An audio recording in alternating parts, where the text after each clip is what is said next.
What's a summary of the things that you have for us today? Well, I'm going to show some of the new stuff in my 2014 that the stuff that I was personally involved with that I think's a little bit more interesting. So it's not going to be a full 2014 demo, but just some stuff in PaintFX and Maya Dynamics. Perfect. So again, I'm probably a lot less interesting to hear from than you. So why don't we just jump on in? And again, I'm going to be monitoring the forum. So along the way, if you have any questions about what Duncan's doing or what he's not doing, and you want to hear about, just type it into the forum, and I'll pass it on to Duncan as he's working. So we'll pass it on to you, Duncan. Okay, great. So I guess one of the questions that came in just initially was if I have a blog anywhere, and I do. So if you go to the area, I've got a blog on the area that I like to post stuff on. Usually, most of my posts are tutorials and example scene files, so they tend not to be as frequent as a regular blog, and I've been somewhat delinquent in my blog this last year, but I do plan on adding most of the scene files I'm going to be showing today. I'll wrap them up and put them on my blog sometime in the next week. And there's also a couple of other scenes that I'm going to do tutorials of and post on the blog in the coming weeks. So you can watch for that. That's on the area, under the blogs on the area, and it's Duncan's Corner. You can just, if you search for Duncan's Corner, it'll take you right to the page. So let me just quit that and go to Maya. So first thing I'm going to talk about are some of the new features in PaintFX. In 2014, PaintFX has now been made kind of aware of surfaces in a way that it wasn't before, and there are a lot of kind of ramifications of this throughout PaintFX and how it's used. First thing I'm going to show is one of the things I think is the simplest to use, and also one of the most useful, is the collision feature. So now you can take an object. Yeah, here I've got just some PaintFX grass. I paint on the ground. You can take the object in the grass, and under PaintFX you can do make collide, and the objects will then collide. By the way, you might notice here also the menus of the new items here are in green.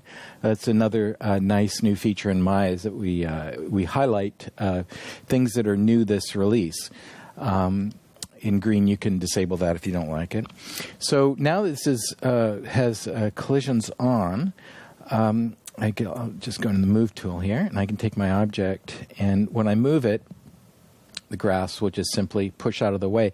And something about this which is neat for a collision is that it's not dynamic. And by not dynamic, I mean that it doesn't, you don't have to bake out time. Normally with dynamics, you kind of run a simulation, and at frame 20, the simulation is dependent on the frames that went before it. That's sort of the nature of dynamic effects.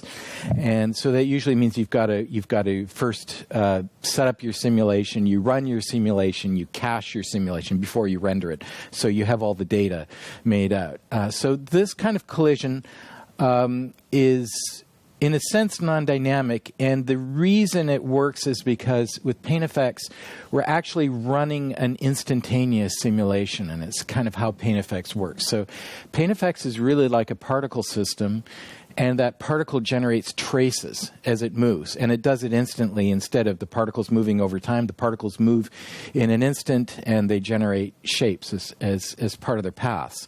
And so when we hit a collision, we can deflect it, and then it affects the rest of the path further down the particle.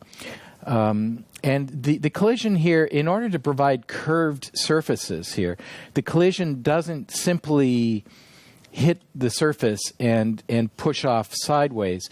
The collision has a little bit of forewarning of the surface as it gets towards it, and this allows a slight curvature of the collision to make it look a little bit more natural. So it's a very unusual way of doing a collision with an object, but it provides you a way to have real-time instantaneous collisions of objects without having to run a simulation. Now, the downside is that sometimes if you're animating it, it can cause a little percolation because you have these different kind of valleys of attraction that something can fall into. So you can imagine if a blade of grass was going to flow to one side of this object as you move it, it might suddenly jump to flowing to the other side of the object. And that's a limitation inherently when you do instantaneous collisions like that. But it's still it's usable in animation as long as you keep the collisions fairly simple, and it's also usable just in setting up key poses as well if you want to do that kind of thing. Let's go into another scene here. So now that we're aware, there's another aspect of paint effects. When you paint a stroke on a mesh, which I've done here, and this is across a bunch of objects, one of the problems is that all the paint effects used to know about was the stroke on the surface. So we knew about the surface at the point of contact of the surface, but we didn't know about the surface anywhere else. So that means that if you do things like, if I go to my brush here, it will increase the width of the brush. And let's look at this sideways here, but you can see we're not sticking on the surface with the brush. It's essentially the brush width is defined as a kind of like a flat plane. Let's make it like 2 or something. You can see it better if I use a really wide brush. That it's whatever the normal is at the along the stroke. It just moves it along that normal because it doesn't know about the surface. Well, now it can, and so if we now go under tubes, we have the new option, surface snap. And so let me just if I click on surface snap, then the things lock onto the surface.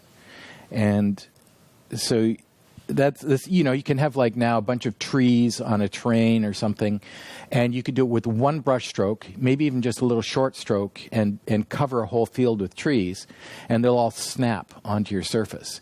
Whereas before you would have had to paint dozens and dozens of strokes all over your surface to like one practically for each tree. So this is a pretty useful feature, just having the surface snap. We also have a surface attract. So in addition to snapping the surface, we can attract to it. I'll show that in some other scenes here. This scene, I've got a mesh, and we'll make it paintable.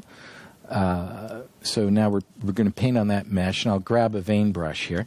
Now this vein brush has surface collision on, and it also has a track to surface, and it's also using this other new feature, which is occupy feature, which does a distribution. I'll show that in a moment. So when I do the stroke and release, then the stroke now goes all over the surface and follows it very closely. Let me just do another stroke, maybe make the brush a little bigger. You can hold down the B key to resize a brush interactively. By the way, the B key drag, and so here it is with a little bit bigger brush stroke. Now let me go in and edit some of the stroke settings on this. So here's my vein brush that was created from that stroke, and if we go under behavior here, under forces. Because it's really applied as a force. It's kind of unusual that we have it here, but it's that's where we have the surface collide toggle, right? So the collide method right now is outside. You can have it the collision choose like to collide whichever side of the surface it's on, which would be both sides. Although sometimes it's more reliable if you just say outside, if you know what the inside and the outside of the surface is, then it'll push it out no matter where it is in the inside of the surface, right? Or we have inside, in which case it'll also just completely push it inside the surface. In this case, the surface attract isn't quite enough to pull it to the surface, so some of those strokes are just dying. That's actually this occupy feature, which I'll get to, that attempts to grow and prune strokes. So we have this occupation surface, which is a new feature. What it does is it seeds points over the surface, and then the strokes are attracted to these points. And when they get to the points, they then mark them occupied. And then those points no longer attract the strokes.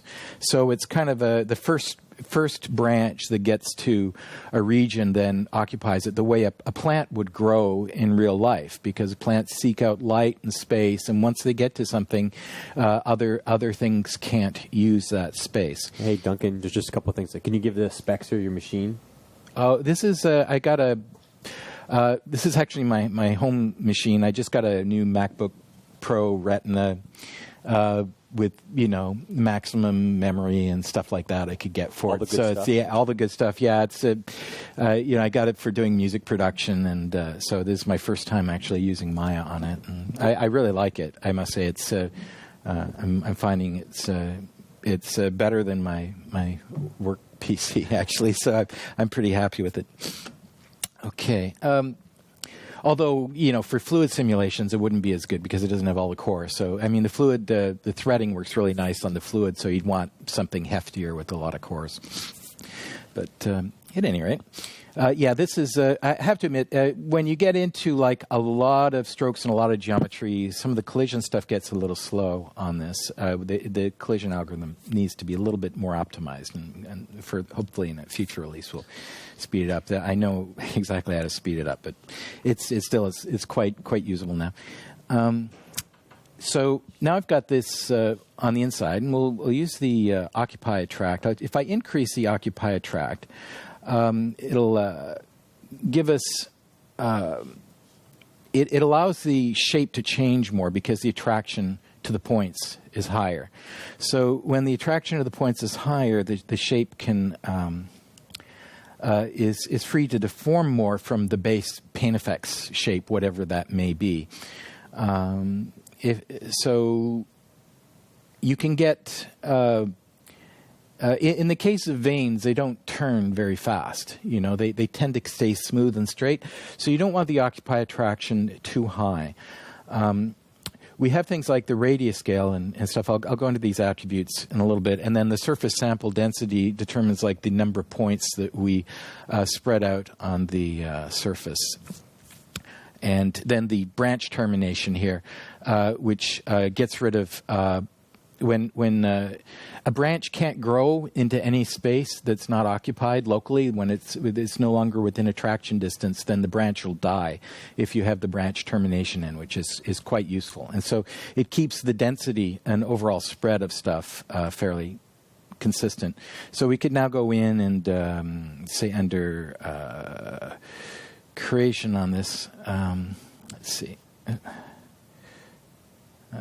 Creation, let's just change the start tubes. I could add like 5 more veins, and some of those veins will die due to competition with other ones as it grows. You could see so let me just turn off selection so you can better see that.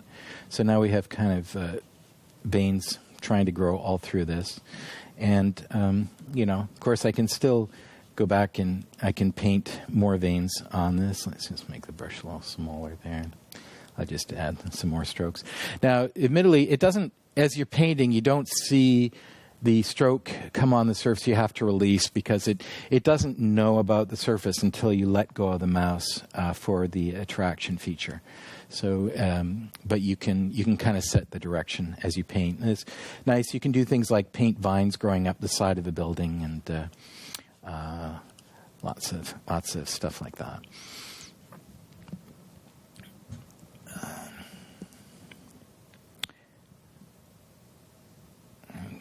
Okay, so here's another little example of the kind of stuff you can do. This is the same simple head model I got, and you have to forgive my modeling because I'm not a modeler, and I do all my modeling by like creating spheres and pushing and pulling CVs and stuff. It's pretty embarrassingly rudimentary, but I focus most of my concentration on dynamics, so you have to forgive. I like a lot of cubes and primitives and stuff in my demos. Okay, so this is just one stroke at the base of the head here of like a tree with like 4 branches coming out at the start, and it branches 4 times at each, and then some branches die when it gets crowded, and then there are leaves on the branches, and it just goes over the head. So you can have a lot of fun creating these kinds of things.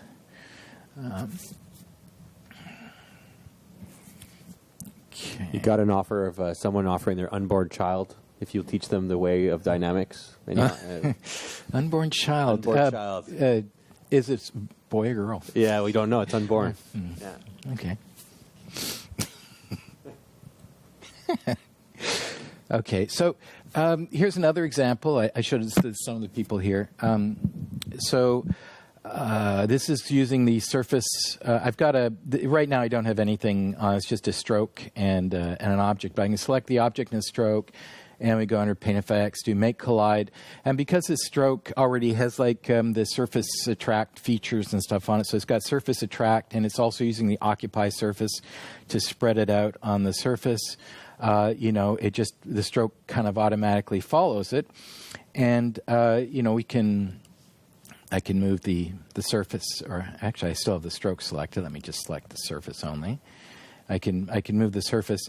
Now you notice that as I move the surface, it jumps around. So as something you might want to animate, if you're using the Occupy surface stuff, especially with branch termination and stuff, it's not something where it'd be an animation feature. Is more as a modeling tool for shaping it. Although there are some cases you can use it for animation, which I'll show.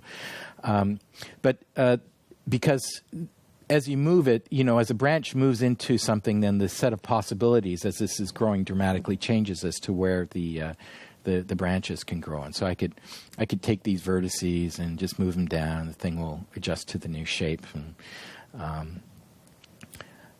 again, I could move the stroke independently, and have it just move over the thing however I want. And even rotating the stroke will kind of affect how it grows up onto it too. It might, in some cases, I've had things where you can have it all sort of wrap around it if you're not using the Occupy surface.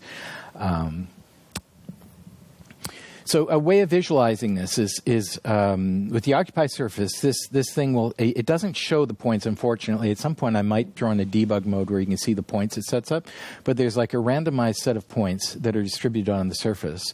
And as it moves, it grows the way you see something, like if you're just painting a stroke, you see the way it grows, right? And so at each point, it's attracted to a point, and then when it gets near a point, it marks it occupied, and then strokes within that distance don't attract to it anymore. Here's another use for it where you can do sparks. So in this case, it's actually advantageous that it jumps around because sparks kind of have that natural behavior. So I've got the occupationist set. Now, this is also interesting. This is just using a lightning brush with the attract on and the occupy. So it wants to, like actual lightning, it wants to go into places where the other sparks hasn't gotten to. So the branching naturally spreads out. You don't have to have that branching built into the structure of the brush, and it follows your objects, and you can do it with multiple objects. So I could do playback now while I'm running, and the lightning also has some animations in it, so it's just naturally animating. And based on how far apart, we could just get one little spark. Like if I go down here, let's see if I because once the sparks move over to the other thing, they can jump to that guy. So if I move him down, then you'll see. Then we just get sparks with him, or you could move it there, or I could select my spark brush in this object, and I could move it around as well. So move the whole thing that's doing all the sparks and have them occur. So, pretty easy way of just animating a set of sparks on your objects. And those are, the paint effects have like glows and stuff, and so you can get the natural kind of lightning glows when you go to render those. Or you could convert them to poly, which is probably what I do, and then put some nice glow shaders and stuff on it. Okay, now let me show you sort of, this is a different kind of the occupation surface stuff. This one's using a line modifier node. So the line modifier now also has all the occupation attributes. They're different from the surface one, which distributes points over a surface. These have a set of virtual points that are voxels in the grid. And the resolution of the voxel grid is defined by this occupy grid resolution. So that resolution 32 would be the resolution along the longest side of your grid. If you flattened it by scaling it, you'd have, I'd have a 32, it would be like a 2D voxel grid. So it's a little bit like the fluids with when you have a keep voxel square on, the way the resolution works on the virtual voxel grid. It doesn't use up much memory because we only save one binary bit per voxel, which is a flag saying that whether or not it's occupied or not.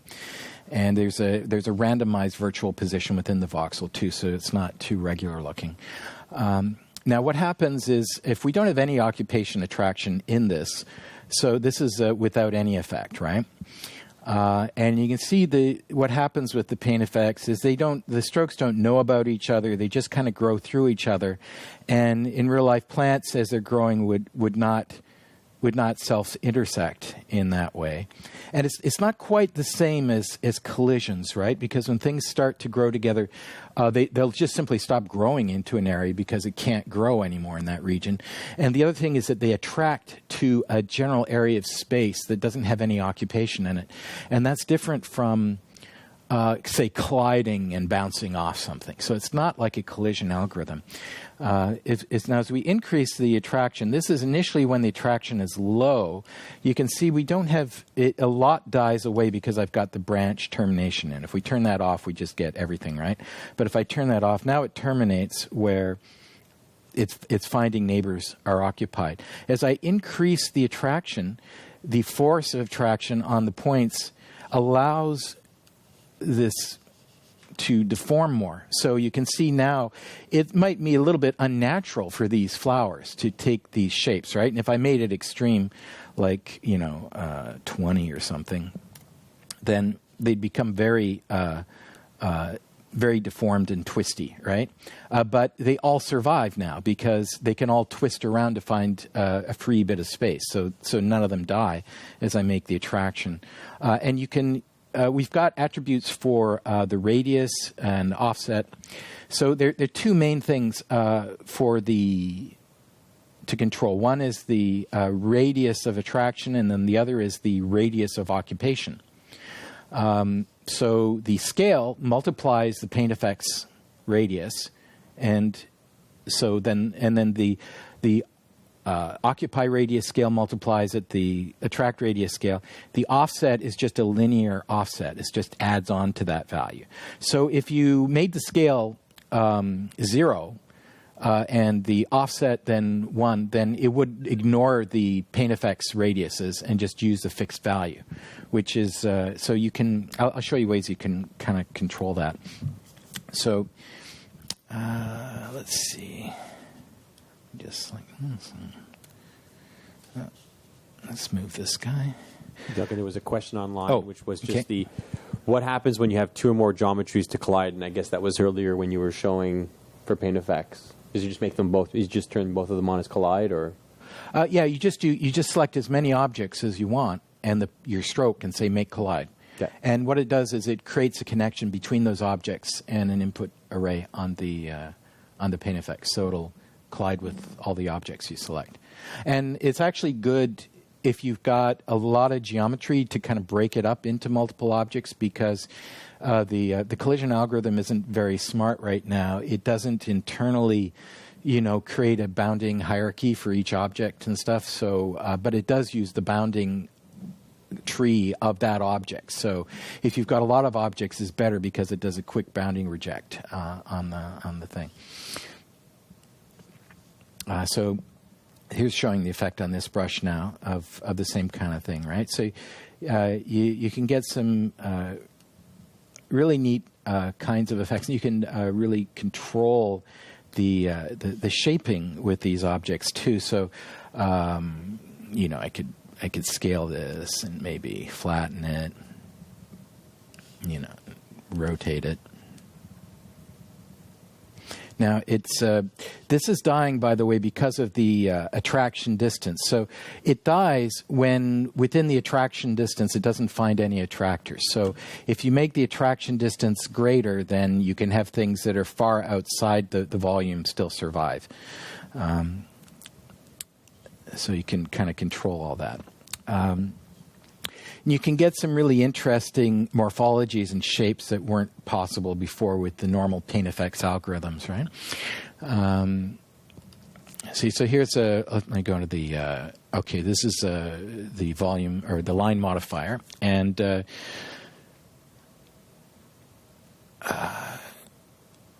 so if we, let me just make this, right now it's set to a sphere shape. I could change it to a cube shape, right, on the modifier. And if we lower the occupation attraction, you can see the kind of different effect you get with different levels of the occupy attract, right? So with the attraction lower, let me go back to sphere here. So with the attraction lower, the shape is not as angular because it's not suddenly changing course every segment to go to a new attraction point. And, you can lower it all the way down where you get pretty much the original shaped object, right? In this case, it would be kind of uninteresting because my branch angle is like actually 0, I think. So you can actually do that. You can have a 0 branch angle and something that just looks like a pole. And when you apply it, it kind of bends and flips away from the shape. So you get nice curving things coming out of branches, which is also another kind of nice morphological thing that you couldn't do with the old pane effects. Let me show you how the scales work. So let's say I increase the occupy radius scale, right? So what that does, and I'll make the offset lower. So I'll make the offset 0, say. So it's now simply multiplying the width and then saying everything multiplied by that width is occupied. So now where the branches are thick, there'll be a big space around them, right? Because they're occupying a big area because they're a big branch. Where the branches are small, they don't occupy as much space. So you're free to have more branches where it gets small. So, that's sort of how you use the offset. Now, with this, I can also, this is 3D, so I could go in and change the scale. So I've got a 0 scale. I could go and make it like 0.2 or something. And make it a little higher. 3. Yeah, I've got a few things now that are, because of the attract radius, that are still surviving there. Let me just make the attract radius offset, lower that. So you'll get more branches on this. Now, what I typically do when I'm working on this stuff that makes it useful is you have a very high branch depth. So what that is when you're using the branch termination. So it's constantly trying to branch, and then some branches will die, and some parts will die mid-branch. So if I were to make the occupy attraction 0 on this, then I might get a really complicated stroke because it'll have so many branches. So I'm not going to do that right now. But at any rate, it's this useful technique when you're using this is to make your branching depth really high when you've got the termination on, because you can get a lot of nice splitting kinds of effects. Now here's an example using one of the DNA brushes with it, and you can see it's you basically, it's not the same as self-collision, but you're seeing all these strokes are basically avoiding each other. They're moving into areas where there aren't strokes, and so you're getting kind of a uniform distribution of them. Again, I can scale this up to make this more of a volume.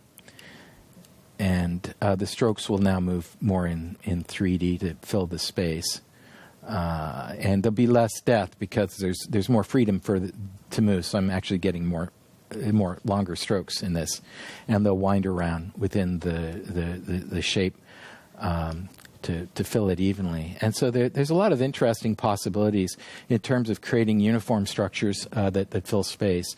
You could also, of course, you could take this, you could convert PaintFX to poly to create strips from geometry, or PaintFX to NURBS curve, and then use that as guide curves or things for objects that you want to move around in a certain way. So just as kind of a modeling tool for creating these kind of things, it's also useful.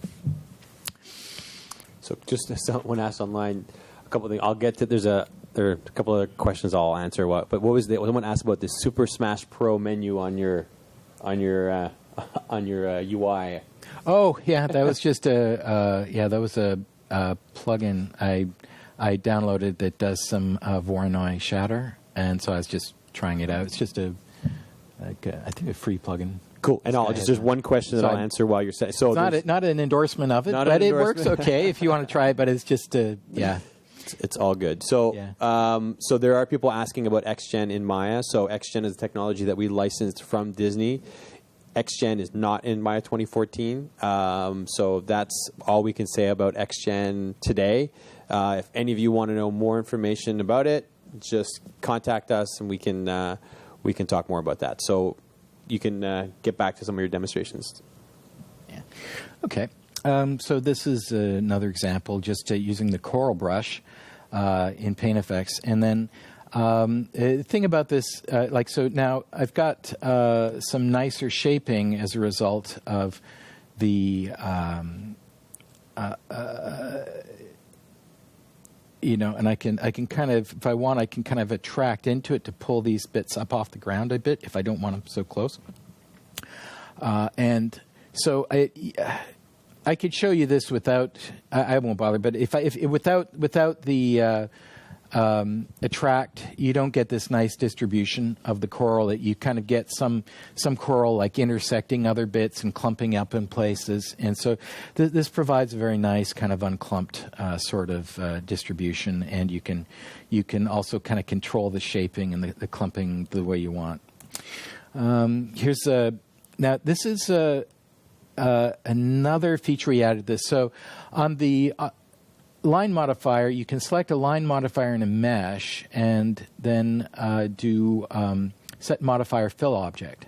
And so what this does is that the mesh, where it intersects the fill object, then restricts the attraction region.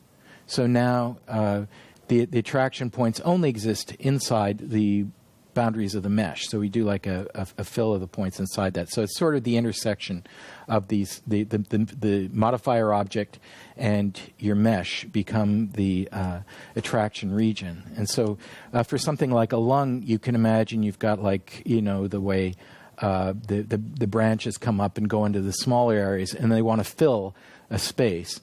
And so you can specify exact bounds for the space you want filled instead of just having the bounds be like your sphere or your square modifier object, right? So that's quite useful, and you can for topiary and stuff like that, you can define exactly what the shapes you want to be. So here I've got like a mesh that's. You see, it's just very simple mesh with like a Boolean hole in it. But, I can go in and edit the CVs on that. And,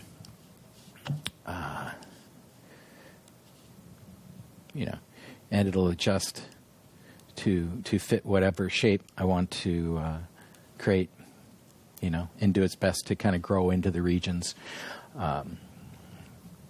So that, I think, is quite a useful tool for shaping plants, and I could see it for a lot of other interesting kinds of non-plant related effects as well.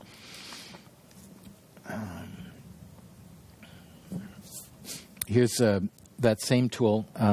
So I'm using a volume fill on this, but now with those vein brushes. So instead of having them attracted to the surface and using the occupy surface thing on the paint effects, I'm using the occupy volume on this line modifier combined with this mesh. Don't know what I did. I must have hit some weird key. Oh, there, okay. Yeah, so you can. I didn't tweak this particular one too much. I did it pretty quickly. There's just one stroke here, and I'm just emitting some branches. So sometimes it's better to use less strokes if you don't want the individual branches to interpenetrate each other, because the whole occupy simulation is within a given stroke, not between different strokes. So, once one stroke's occupied, if you do a second stroke, it's just going to go. It'll have its own occupy volume, right? So, if you want a lot of branches that are each avoiding each other, then if you just have a lot of tubes emitted from the one stroke, you can. It's good for this kind of thing. I did some other examples of this. I don't have here, but I had like a brain case inside, and you can. The occupy volume looks at the multiple surfaces and the direction of the faces, so inside outside. So you could just fill the region of the skin between the brain case and the head with veins or something, and not go into the brain case or do interesting things like that. All right, let's see.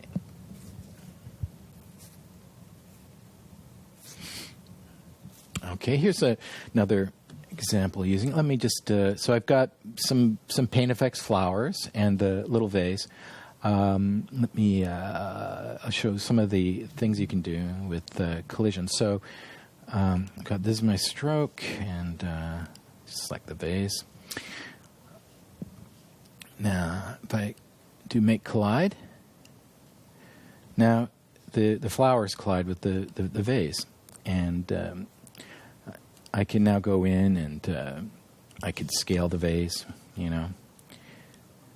and you get all the effects of the flowers nicely kind of staying inside or colliding with the outside of the vase, depending on how I scale or move it. I could kind of squish it that way, and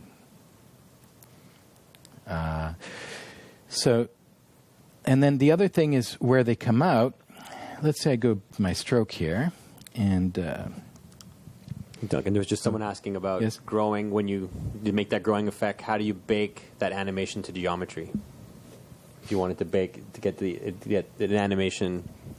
Well, I mean, it's geometry now. I've done paint effects to poly on this already, so you're looking at geometry. Gotcha. Yep. But if you want, and then if you just animate it, it'll be animated geometry. So, but if you want to cache it out, you could create like an alembic geometry cache of it if there was a need to.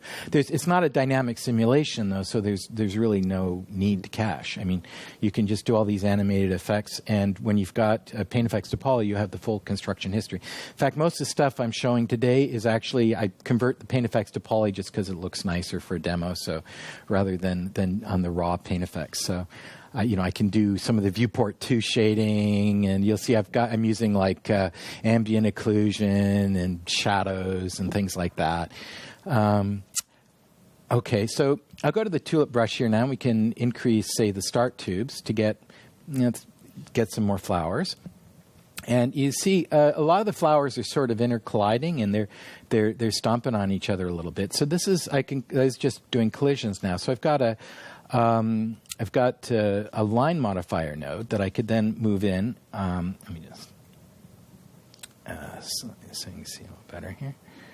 I'll just move this line modifier node over it. And so when I move this over top of the flowers now, they're going to attempt to attract to unoccupied areas. And I've got a fairly large width on it. Also, there's some fall off on the modifier, so the attraction effect of the modifier is greater when it's closer to the center of it. But then that basically pushes the flowers apart so that they don't intersect. And yeah, I could do further things. I could squish the modifiers so they kind of fan out more, I guess. If I didn't want them to just be attracted anywhere, I could increase the amount of attraction if I wanted them to bend. This probably needs a little bit more attraction to keep them from intersecting at all. But combined with everything, it gives you a lot of sculpting options that you can do on the raw paint effects without having to, do any geometry manipulations. And you can do it with lots of them, so it's quite nice. Okay, so here's a little treehouse scene I've got. Oops. Oh, come on. Space part over. What is that? Let me just move that over. Okay. So you see I've got a little object here. It's in a tree. And you might notice I've got some holes in the object, and through the holes, this branches kind of come in through the holes automatically. Now, the neat thing about this is that this whole setup, I can now go in and move my treehouse to anywhere I want, and the tree will collide with it. And not only that, it will kind of grow up around and into it using the Occupy Attract. So I've got this box here kind of defines the Occupy Attract region for it. Let's just look at the Occupy Attract. And I can show you what it's like without Occupy Attract. So if I make the Occupy Attraction 0 on this, so you see without using that, and using collisions only now. I'll zoom in here. So now when I move this, when it collides with it, you see what happens, right? The tree just bends over, and then it has no knowledge that it wants to grow into the space above it. But a real tree, of course, would be looking for free areas to branch. And so it would want to move in. And I could do surface attraction to the cube, but that would look quite different than the Occupy effect, which is trying to find empty regions of space to grow into, right? So, yet still the collision is quite useful to have with this. I can take this thing and just move the wall back here, and the collision, it'll kind of go into the spaces. But again, let me just go back to the line modifier here. We can add the Occupy Attraction back in. As we bring it up, you can see it kind of pulls stuff around, and the branches all want to go wherever they can. None of them actually are fitting into the holes in there, but we could also, I could scale this and just confine where the tree wants to go. Let's move this up a bit, maybe.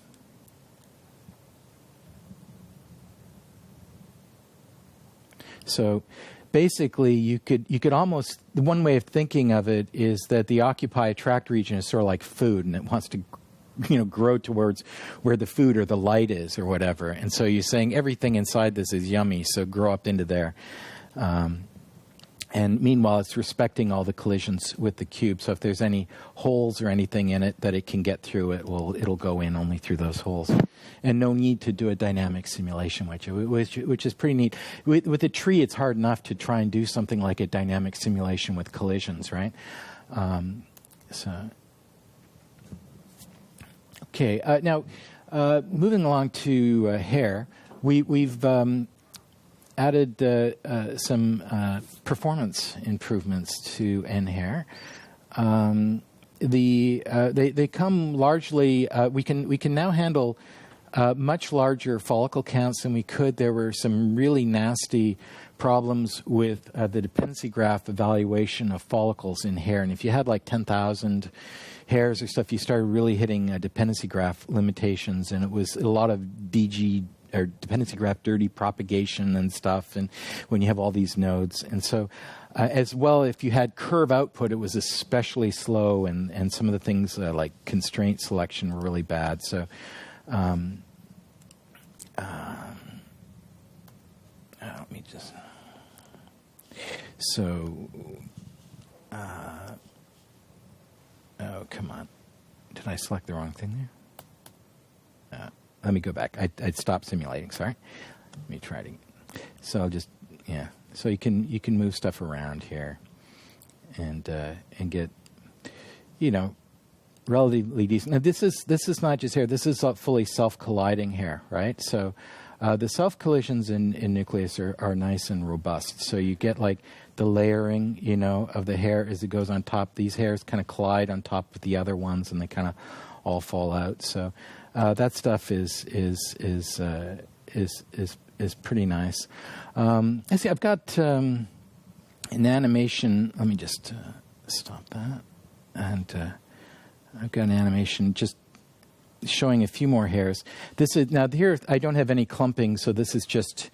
These are all individual simulating hairs, and I think it was less than a frame a second to simulate all these self-colliding hairs, so yeah, that's gotten a lot easier now to use, and it's about the same when you got output curves. The output curves doesn't slow it down so much as it used to. So that's really handy. Come on, thanks, Sam. Here's an example. Something else we added was the ability to better integrate hair with cloth. So now when you create hair, it used to manage the attachment to a surface through the follicles. And so when you move a follicle, because it's attached to the surface, it does a point on surface, then that goes through the dependency graph of the follicle, which then is the attachment point. Now we have a direct connect from a mesh node into the hair system that you can do optionally, and then it will evaluate all the connections through nucleus. And so that allows hair on cloth to work because of the two-way interaction of the connection.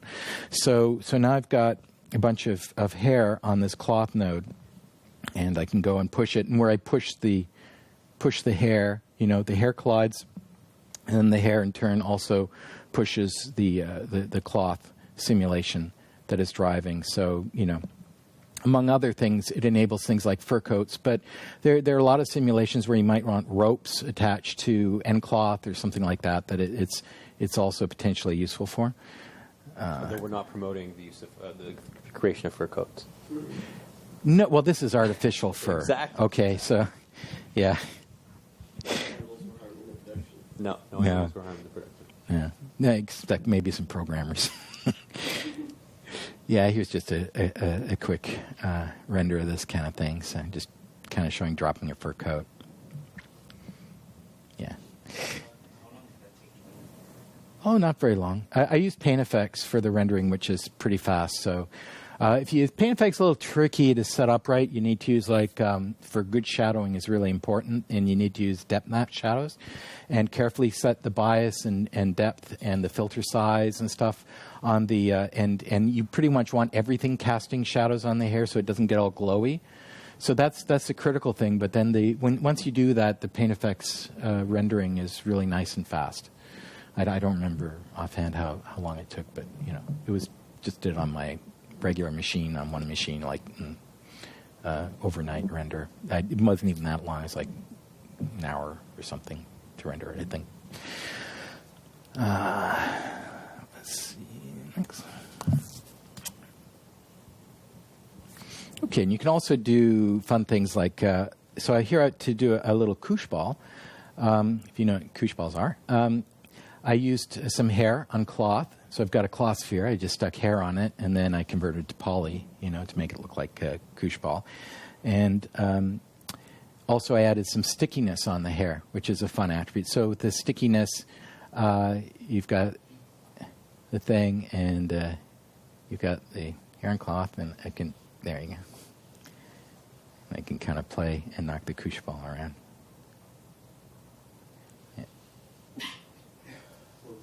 Yeah, this actually has quite a bit of stickiness on it. Oh, like, oh well. Yeah, you could. It might benefit from less stickiness. But there it goes. If I just don't try so hard, it'll fall off. There we go.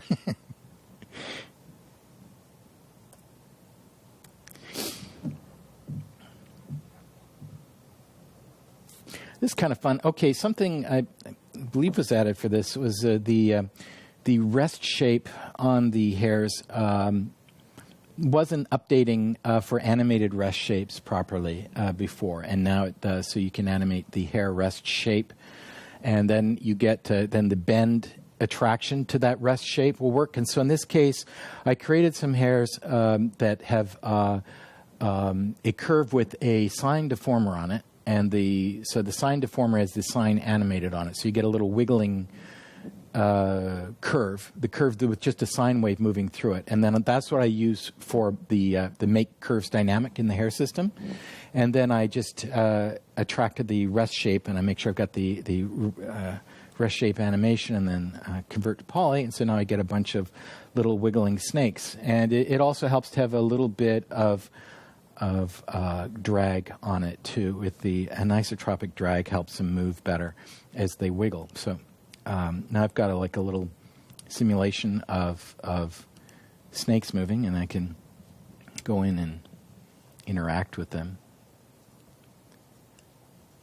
and they'll jump over things and knock things and drag stuff. All right, I can.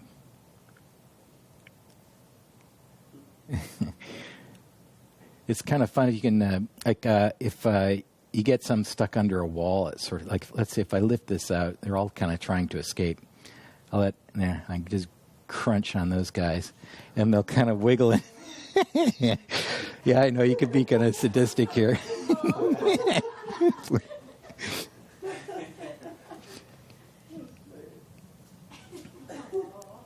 Yeah, maybe I shouldn't be so nasty to the poor snakes. Yeah, pretty. Yeah, you can be kind of like God in these things, you know, and like. What's happening to the cylinder? The what? Because one of the snakes bumped into it. Oh yeah, I don't know. It seems to be definitely taking a while to settle there as it wiggles, but it's sort of like like a quarter or something when you knock it, it does that, right? So you can let these guys out.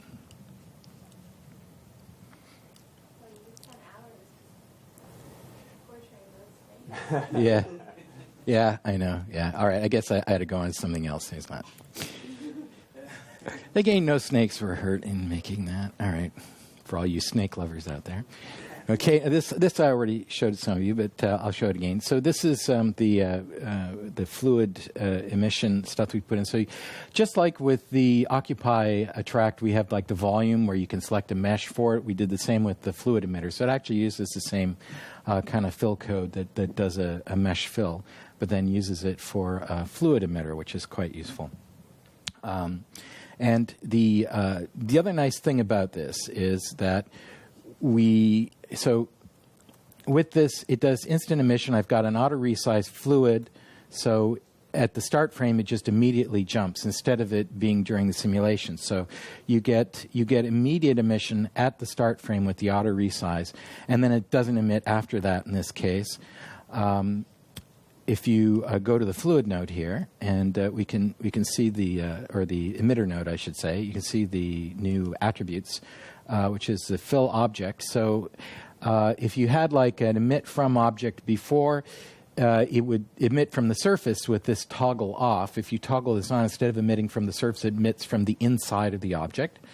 And then you have the option on start frame emission to, you can off is kind of the default, the old behavior, but you can then emit also on the start frame, not just frames after the start, and you can also emit on only the start frame, which is what I'm doing here. So it then saves you from having to have an initial state for the fluid. Your initial state can be completely implicit in the definition of the object or the emitter. So I can now go in and I could edit this emission object, so I could just say move these vertices down there, and my emission will be from that change shape, or we could go and let's edit it some more. I say move this like that, right? And we just emit from that shape. So it's a lot simpler than the old workflow for what you had to do. You would have had to like set initial state and stuff and run a simulation, cache that, you know. So I think that'll be very useful for a lot of simulations. Duncan, there's just a quick question here which says, could you elaborate on why there is no option for one-sided collision in Endemics, in Endymix? This yeah, that's actually the collision in Endymix. I mean, we could add that as an option in the future. Okay, the reason it's not a simple trivial thing to do is because the collisions in Nucleus are done by a combination of edge, face, edge, point, edge kind of thing. So it's actually when you collide with the surface, it's not internally collide surface. It's a bunch of like atomic collision operations that are added, and a point-point collision doesn't know about the surface normal, right? So there is no inside-outside of the thing in order to compute. So we could, for the edge, rig up some custom code, but it's just because of the way it works, it's a little tricky to add that kind of collision. But I know, yeah, it's been a request, and at some point we might get around to adding it, so I'm not going to say can't do it. It's just one of those harder things to do. Okay, so here's something, speaking of Nucleus. In Encloth, we added some new constraining capabilities. I'm not going to go into all of them. It's some of it might be a little boring, but I'm going to Dynamics. So on end constraint, we have this component constraint option now. And you can do, this allows you to set up all the kinds of constraints that Nucleus uses for cloth internally. So Nucleus, when you make a mesh cloth, it takes the edges and it turns all them into links, basically, between points. And so it has this set of constrained links. And it also will do with like a quad, if you have cross links on, it'll create a little X of links between the faces. So you get two types. You get the edges will get turned into links, and you get these cross links as well. So this constraint lets you set up those links explicitly rather than having the links. And you can do it on top of the constraints you get in cloth as well. So right now, this particular case, I've got like a cloth node. And if I just play here, you see, I've turned off all the stretch and bend and stuff on this, so it has no internal linkages. So you could go in and select edges and just do links on edges. Or you can also select at the face or the object level, and it does smart stuff. In this case, I'm going to select it at the whole object level, and I'll add in some edge component links based on that. And there's a single edge attribute. If it's 0, it does all the edges. If it does 1, it'll do just the first edge on each face. So if I apply that, we now have a constraint that has a bunch of edges going this way, right, going along the length. So it constrains the length in terms of width, but it still stretches, right? So now I can create another set of constraints. I'll go 2 on the second edge, select our object and apply.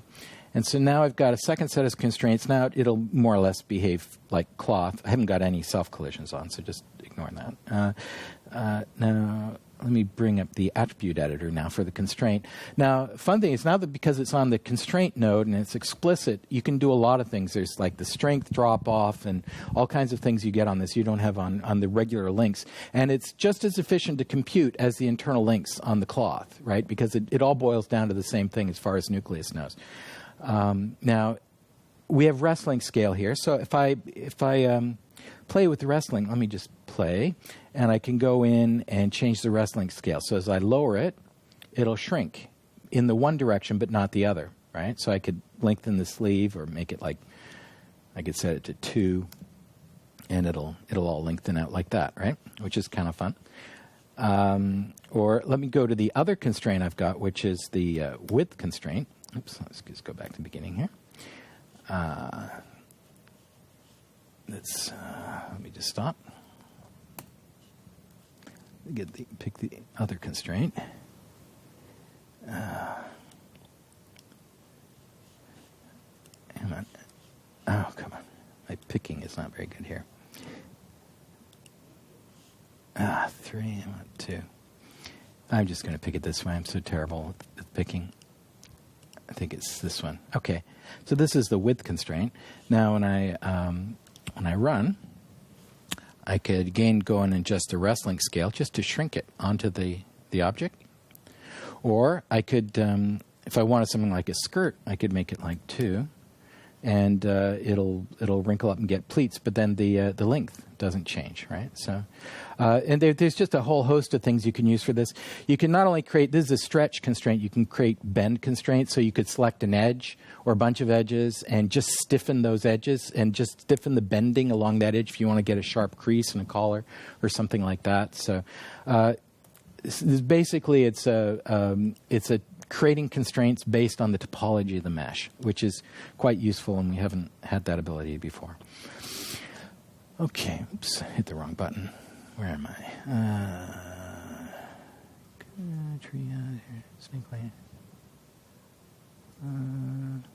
Where was I? Oh, here. Oh.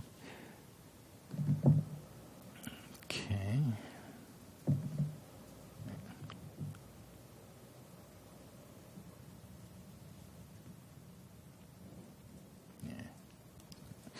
So this is, to be honest, this isn't showing anything terribly new, except maybe some of the viewport rendering in viewport 2.0. I thought it was kind of fun, just playing and running with the motion blur. There's a simulation of pearls. Let me just start again. let me just start. Okay, so and what this does is I've got end cloth strip and set the vertex width at each vertex in the end cloth to the size of the pearl, and then run an instancer to create spheres at each point, and then use attach to parent to surface command to attach all these to the end cloth, and then you get matching collisions, and it works quite well for doing a pearl necklace, but I won't go into that. I'll post the examples on my blog for that. This is another thing that I'm working on, a little script to do the kind of collisions for doing large numbers of simulations. So here I'm creating like a little render sphere node, and let me just scale that down a little bit. And I'm going to position it. What I want to do is just position this to kind of, I'm going to use this as sort of a collision proxy for this object, right? So I'll just duplicate that and create another one here and create another one over there. And I'm not positioning them very well, but you could basically try and position them on your object to best define the way you want the collisions to be.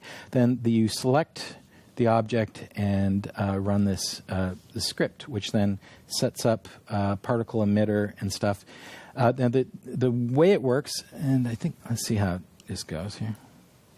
Yeah, so now you get collisions. It's not quite, I need to adjust my radiuses and stuff to get better collisions, but I can show you some scenes I've got where I've done that already.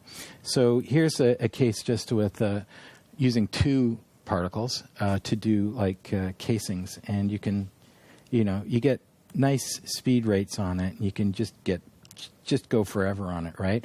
And the collisions are pretty close to what you would get on the rotations, and it's just the motion of 2 particles, and the particle instancer, the rotation is constrained to the particles. The way I do it is you create, in this case, there'd be 2 particle systems, and each particle system is constrained to the other, and each one has the same emission rate, but they emit at different points. And so the two particles in this case both have like a little nucleus constraint between them as they emit.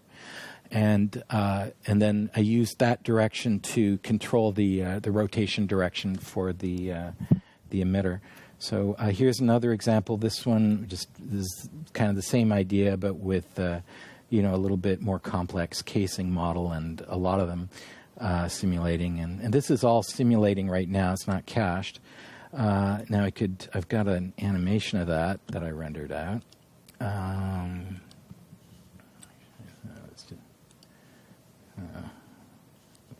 That. This one is motion blur too. So you can see you can do just a huge number of this without it being really a problem. So potentially a solution for large numbers of things. And because it's just end particle collisions, the self collisions are pretty nice and robust and stable on them, right? So quick couple questions for you, Duncan. Yeah. Do fluid voxels support motion blur now?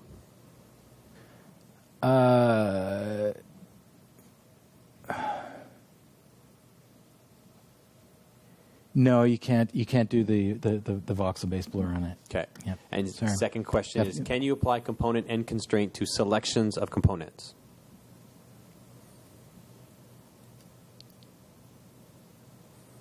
Apply the constraints. So I'm not sure what that's meaning. So you can change the constraint on a particular component. I didn't ask the question. Yeah. I know there's a problem where you can't make a constraint, like when you're editing the component, there's the edit menu, and that only allows you to deal with the existing components. It won't create new components. You've got to create a new constraint for that or hand construct your component. So that hasn't changed, if that's what the question is. Okay. Here's another example of this. Now, this example has, I think, 3 or 4 particles per object, and the object is slightly irregular so that it's a little thicker on one side as it falls, so you can simulate that kind of thing, and it's still, relatively fast and I could pick things and move them here if I want, but I won't spend time on that. But you basically can do large numbers of items with it. What did it do? It jumped back. Oh, I must have accidentally hit the wrong button. Sorry.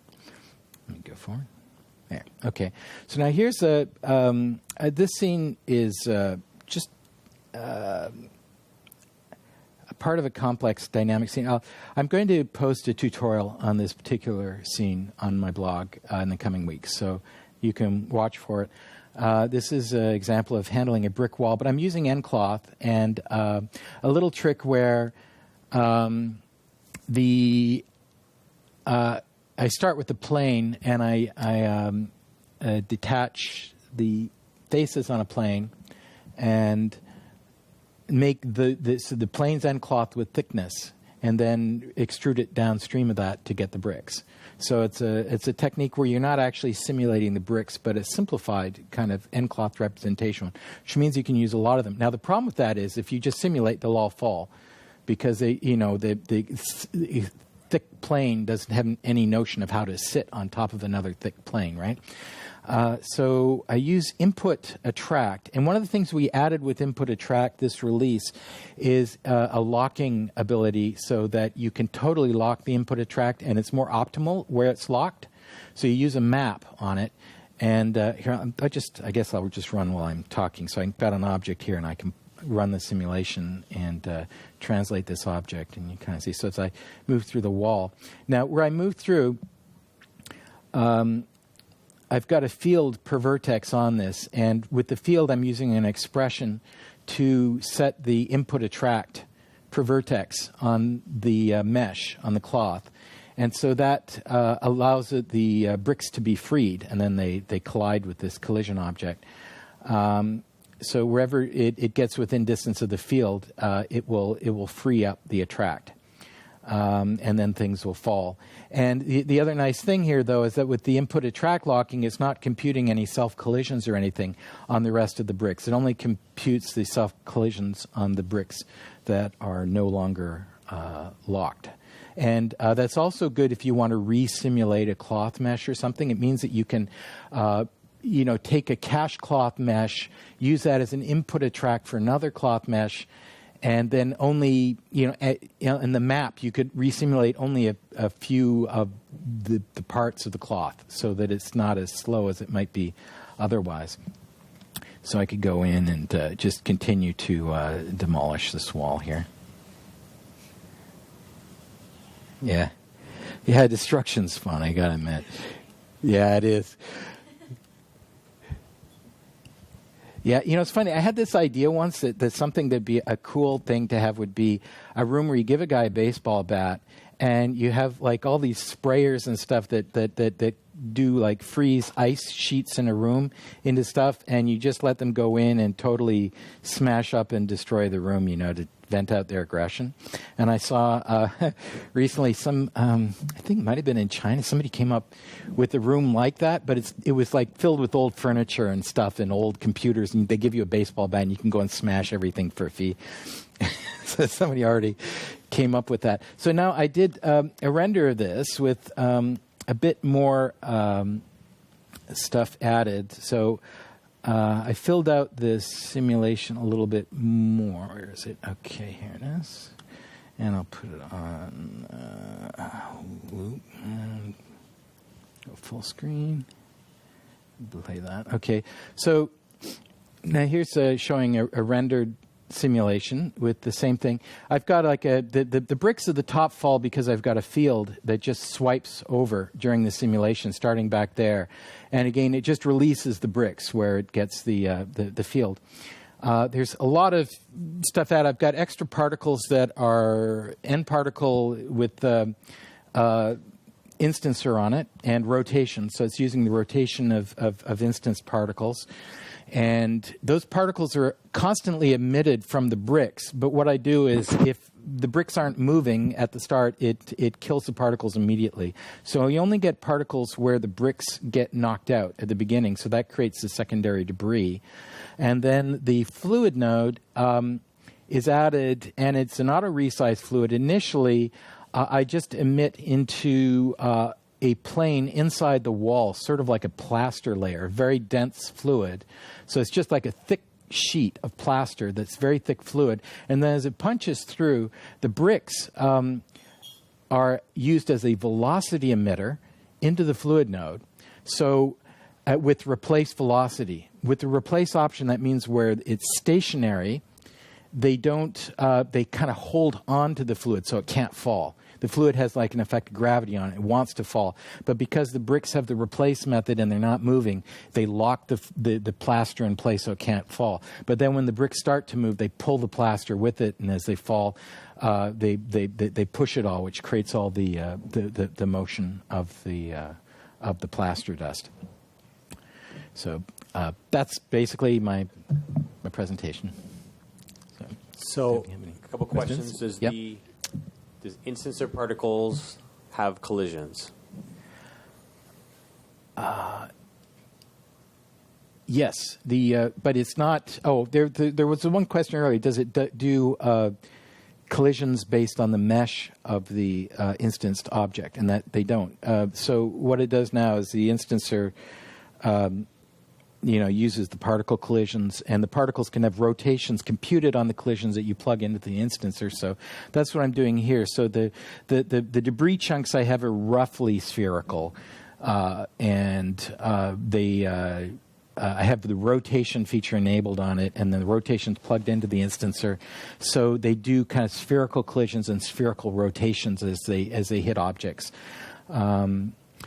If you want to do actual mesh collisions, the technique that I was using with like the donuts and stuff in the previous example, and the script I'm going to be using could be useful, or for like the casings I had, where you just use you set up some particles and use a simplified set of particles to kind of define the geometry of the object. And then that will give you a rotating oriented collision where you could have like the donuts will fall flat instead of just stopping at some random rotation, right? Yep.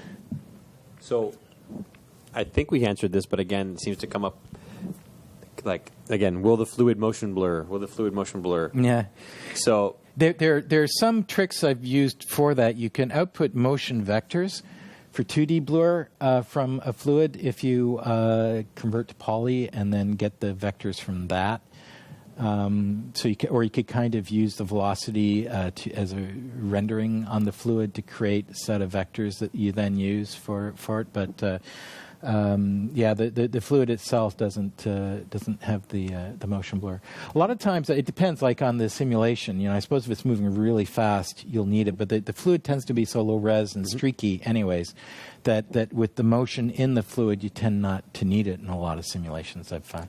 And question: how long did it take to render the video we just saw, and which renderer did you use? This one was Mental Ray with let's see. I don't think I used Final Gather in it. I just a couple of lights.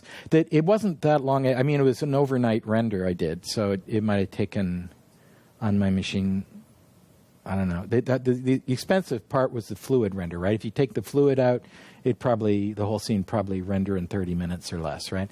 But with the fluid and the shadowing of the fluid, it probably took about 6 hours, I think, to render out the whole sequence. Okay, Duncan, could you elaborate on what? Whoops, all right, this thing keeps going down here. Crap! People keep posting, and it keeps every time it goes up. It's like here. I'll try this with the mouse here. Could you elaborate on why it is complicated to use a convex shape of an instance as a collision object?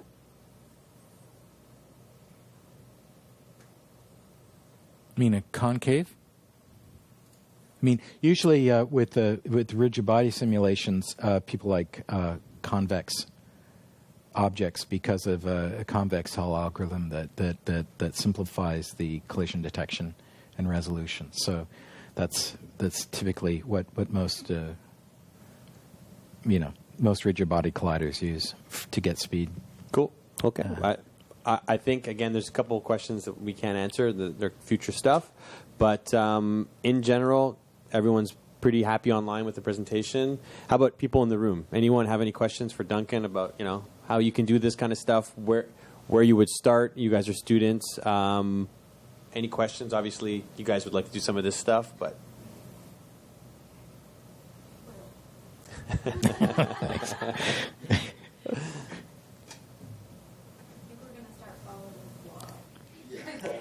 I got to start posting more on it. I've been pretty busy actually lately, so I haven't had a lot of time to give my blog much love.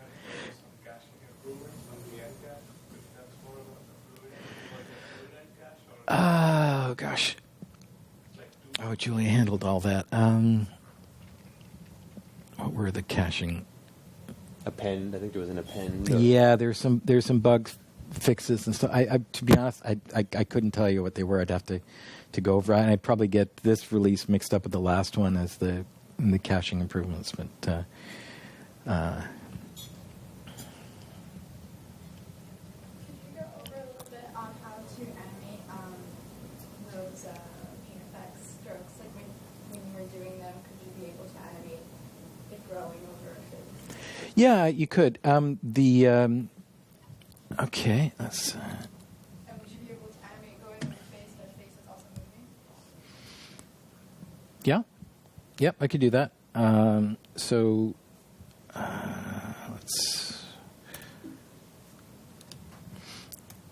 Let's go to that flower example, maybe. Okay, or maybe the rose on wall example would be a good start. So, now, to be honest, if I want it growing over the face and I want the object moving, the animation is going to be jerky if I'm using the occupy tract because With the occupation grid, it can die or it suddenly decides to go left versus right based on... Sorry, Duncan, there was just we didn't get to. They couldn't hear the question online. Sorry, the question was animating. Just asking Duncan if you could just walk over and you want to repeat the question. So the question is, can we have like say vines growing on an object that is also moving? Or you want to animate it like as if from like. Yeah, as if like let's say the stroke is like attached to the let's say the vine like the veins are like part of the neck and then it's moving along with the head and then it's growing and the head's moving as well. Yeah, that's actually and maybe a little in this case. Maybe just repeat that for people online. Yeah. Yeah, so if you had like veins on a head and the head's moving and the veins are kind of growing as the head is moving. In that example, it could work actually. I have to rig up some tests. I think it might be fine as long as you animate it a certain way that you're not going to get the jerkiness. And by that, I mean you need to animate the number of steps in the simulation. So it's got a built-in growth animation. To be honest, I haven't done a lot of experimentation with that, but in this case, on the roses, for example, I'll do the make collide here. So there. Go back to Paint Effects. Rendering. Make collide. Okay. Now, if I want to have this grow, there's a built-in growth animation that you can use. That may or may not be the best thing. The way the growth animation works in Paint Effects is you say time clip, and you give it a flow speed, and now when I hit play, I have to set the frame range here. So let me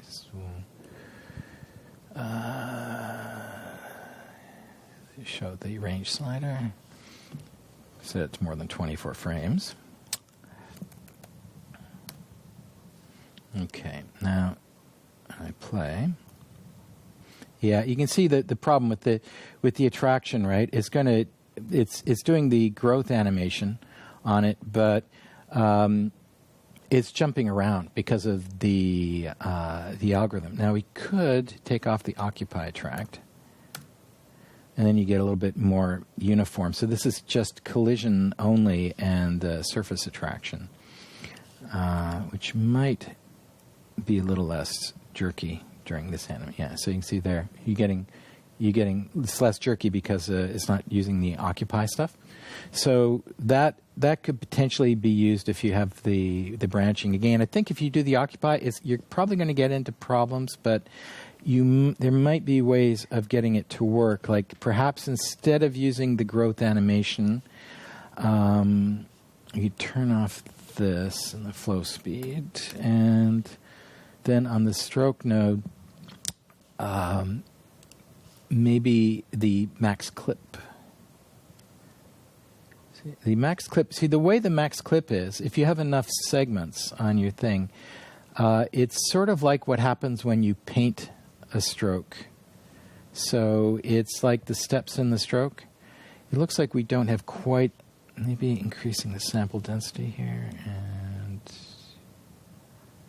yeah, I'd have to kind of play around with this a little bit to get like a, but I think I've done, there are ways of doing kind of a growth animation with the surface attract, or with the not the surface attract, but the surface occupy, right? The occupation attraction. There are ways of doing that basically should just be like a reveal of each segment as it goes, right? So as long as it's stepping forward as the same way that the stroke draws, it should just kind of extend and add more of the stroke. So sorry, it's just not occurring to me the best way of doing that now, but I think it's something to do with it's not the min clip, is it?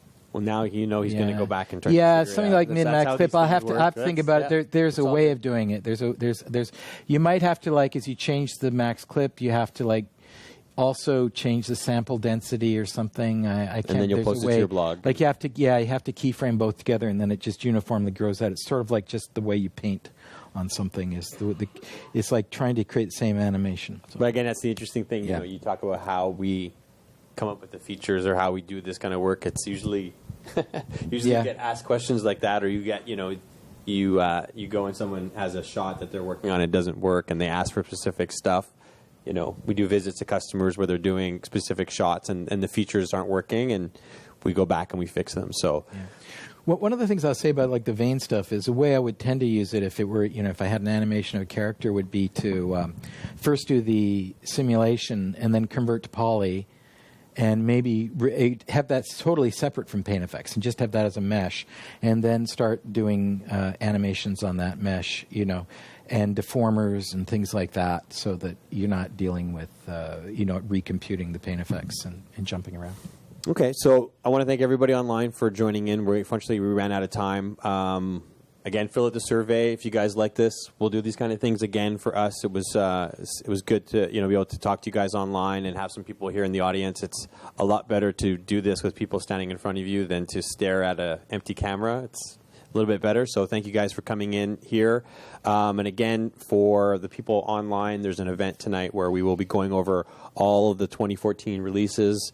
Again, this was the people. The expert challenge was again just people that knew the application that we're going to specifically ask questions. So again, if you want to see the new features, see here, people want to see those.